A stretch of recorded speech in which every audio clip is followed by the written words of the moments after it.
KaraokeBooks. Anne of Green Gables. Lucy Maud Montgomery. Audiobook.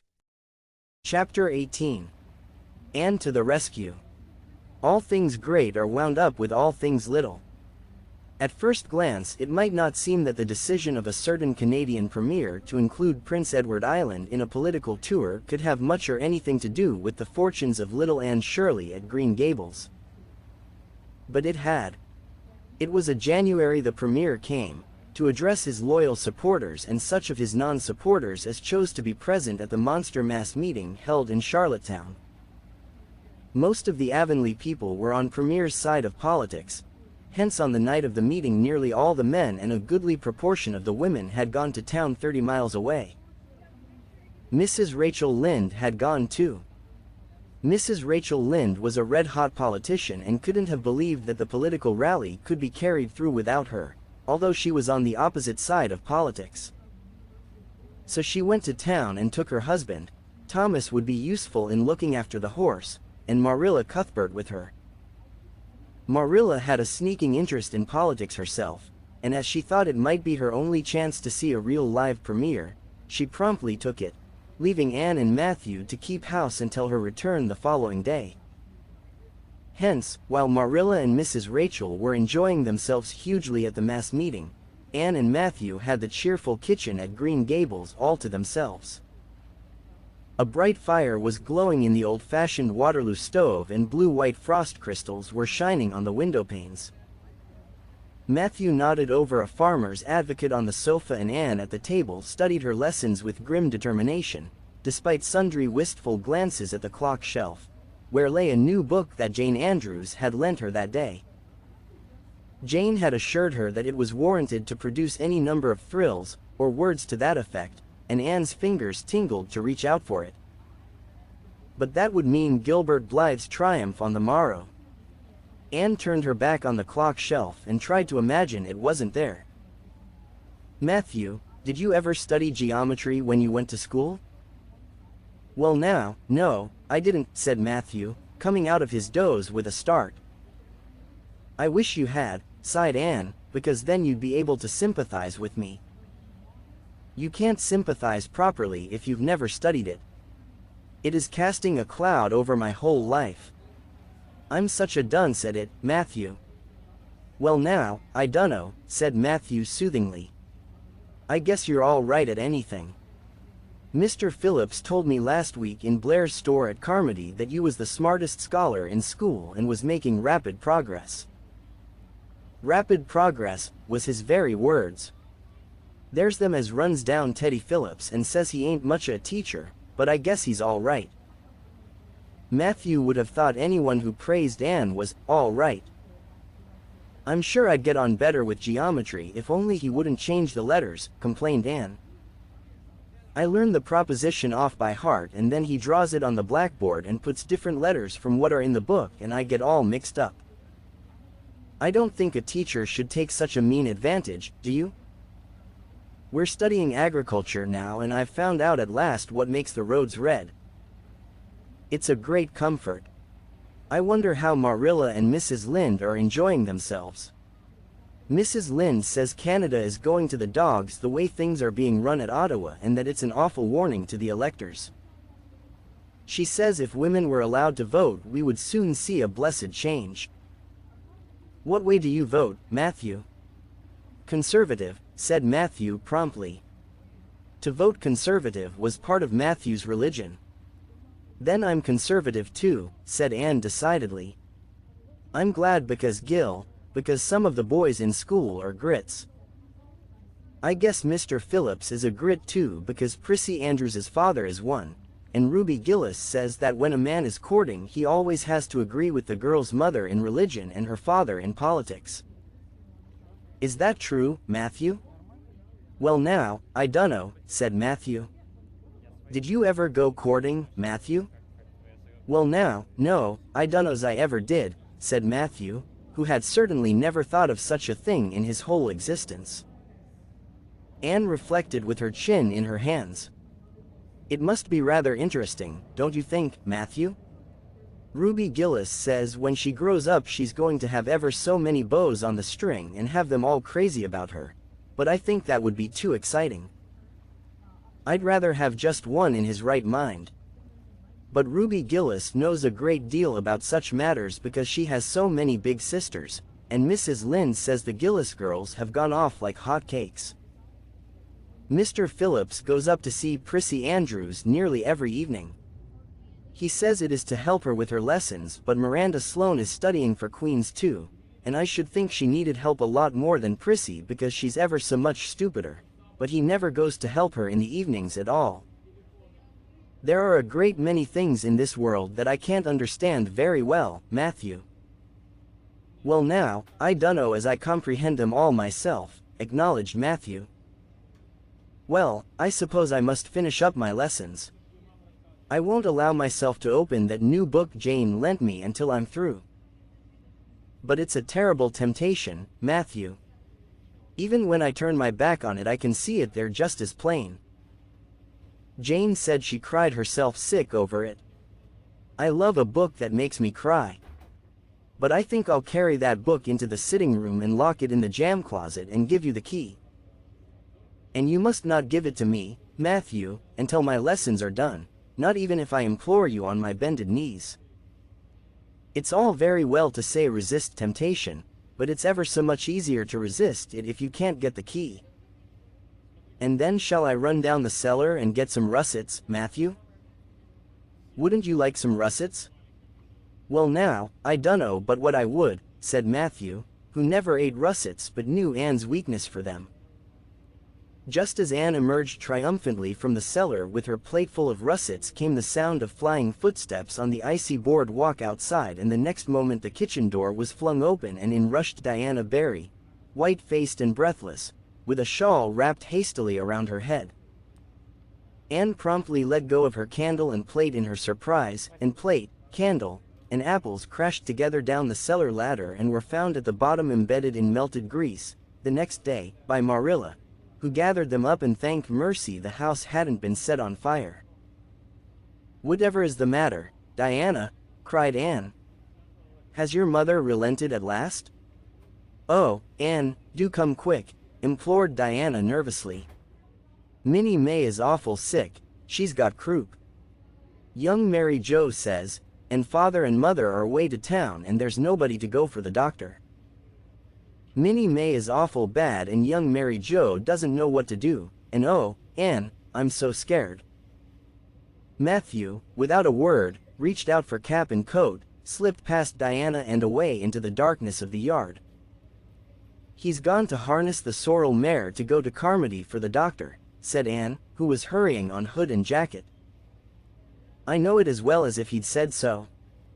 Matthew and I are such kindred spirits I can read his thoughts without words at all. I don't believe he'll find the doctor at Carmody, sobbed Diana. I know that doctor. Blair went to town and I guess drive. Spencer would go too. Young Mary Jo never saw anybody with croup and Mrs. Lynde is away. Oh, Anne. Don't cry, Dee, said Anne cheerily. I know exactly what to do for croup. You forget that Mrs. Hammond had twins 3 times. When you look after 3 pairs of twins you naturally get a lot of experience.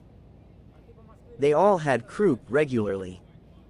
Just wait till I get the Ipecac bottle. You mayn't have any at your house. Come on now. The 2 little girls hastened out hand in hand and hurried through Lover's Lane and across the crusted field beyond, for the snow was too deep to go by the shorter wood way. Anne, although sincerely sorry for Minnie May, was far from being insensible to the romance of the situation and to the sweetness of once more sharing that romance with a kindred spirit. The night was clear and frosty, all ebony of shadow and silver of snowy slope. Big stars were shining over the silent fields. Here and there the dark pointed firs stood up with snow powdering their branches and the wind whistling through them. Anne thought it was truly delightful to go skimming through all this mystery and loveliness with your bosom friend who had been so long estranged. Minnie May, aged 3, was really very sick. She lay on the kitchen sofa feverish and restless, while her hoarse breathing could be heard all over the house. Young Mary Jo, a buxom, broad-faced French girl from the creek, whom Mrs. Barry had engaged to stay with the children during her absence, was helpless and bewildered, quite incapable of thinking what to do, or doing it if she thought of it. Anne went to work with skill and promptness. "Minnie May has croup all right, she's pretty bad, but I've seen them worse. First we must have lots of hot water. I declare, Diana, there isn't more than a cupful in the kettle. There, I've filled it up, and, Mary Jo, you may put some wood in the stove. I don't want to hurt your feelings, but it seems to me you might have thought of this before if you'd any imagination. Now, I'll undress Minnie May and put her to bed, and you try to find some soft flannel cloths, Diana. I'm going to give her a dose of ipecac first of all." Minnie May did not take kindly to the ipecac, but Anne had not brought up 3 pairs of twins for nothing.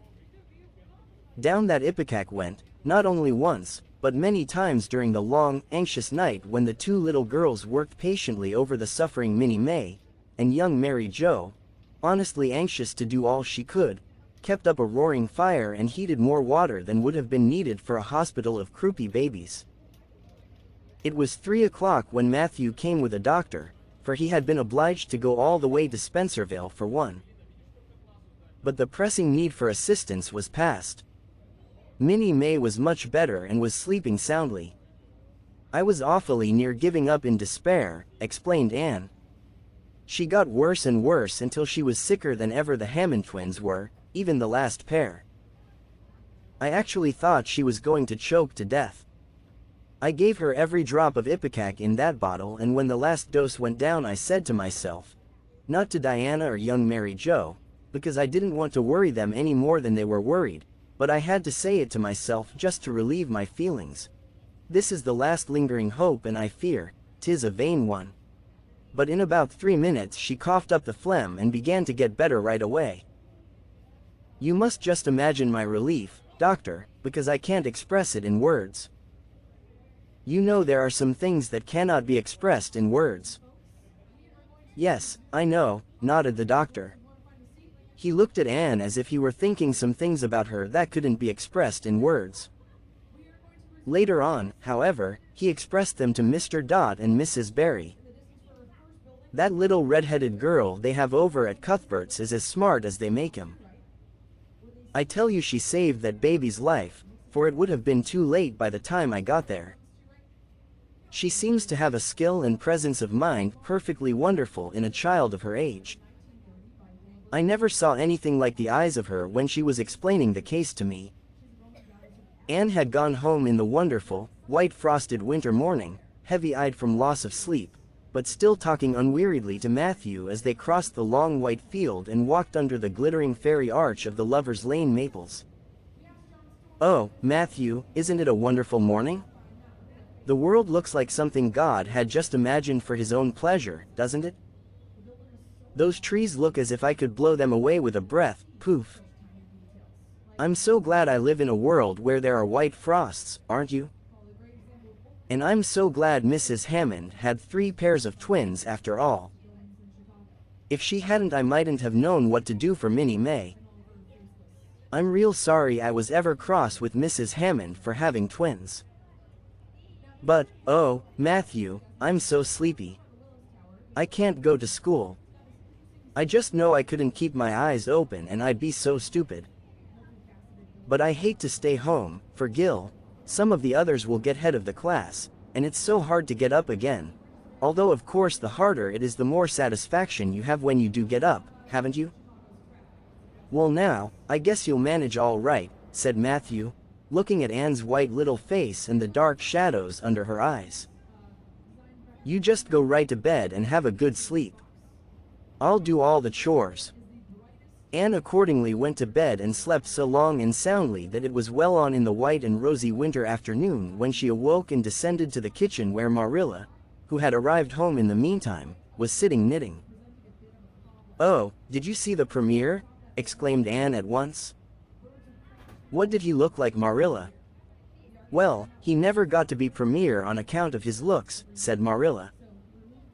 Such a nose as that man had. But he can speak. I was proud of being a conservative. Rachel Lynde, of course, being a liberal, had no use for him. Your dinner is in the oven, Anne, and you can get yourself some blue plum preserve out of the pantry. I guess you're hungry. Matthew has been telling me about last night. I must say it was fortunate you knew what to do. I wouldn't have had any idea myself, for I never saw a case of croup. There now, never mind talking till you've had your dinner. I can tell by the look of you that you're just full up with speeches, but they'll keep. Marilla had something to tell Anne, but she did not tell it just then, for she knew if she did Anne's consequent excitement would lift her clear out of the region of such material matters as appetite or dinner. Not until Anne had finished her saucer of blue plums did Marilla say, "Mrs. Barry was here this afternoon, Anne. She wanted to see you, but I wouldn't wake you up. She says you saved Minnie May's life, and she is very sorry she acted as she did in that affair of the currant wine. She says she knows now you didn't mean to set Diana drunk, and she hopes you'll forgive her and be good friends with Diana again. You're to go over this evening if you like, for Diana can't stir outside the door on account of a bad cold she caught last night. Now, Anne Shirley, for pity's sake don't fly up into the air." The warning seemed not unnecessary, so uplifted and aerial was Anne's expression and attitude as she sprang to her feet, her face irradiated with the flame of her spirit. "Oh, Marilla, can I go right now, without washing my dishes? I'll wash them when I come back, but I cannot tie myself down to anything so unromantic as dishwashing at this thrilling moment." Yes, run along," said Marilla indulgently. "Anne Shirley, are you crazy? Come back this instant and put something on you. I might as well call to the wind. She's gone without a cap or wrap.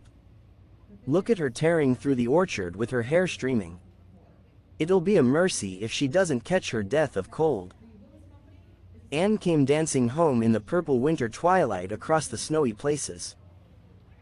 Afar in the southwest was the great shimmering, pearl-like sparkle of an evening star in a sky that was pale golden and ethereal rose over gleaming white spaces and dark glens of spruce. The tinkles of sleigh bells among the snowy hills came like elfin chimes through the frosty air, but their music was not sweeter than the song in Anne's heart and on her lips. "You see before you a perfectly happy person, Marilla," she announced. "I'm perfectly happy, yes, in spite of my red hair. Just at present I have a soul above red hair.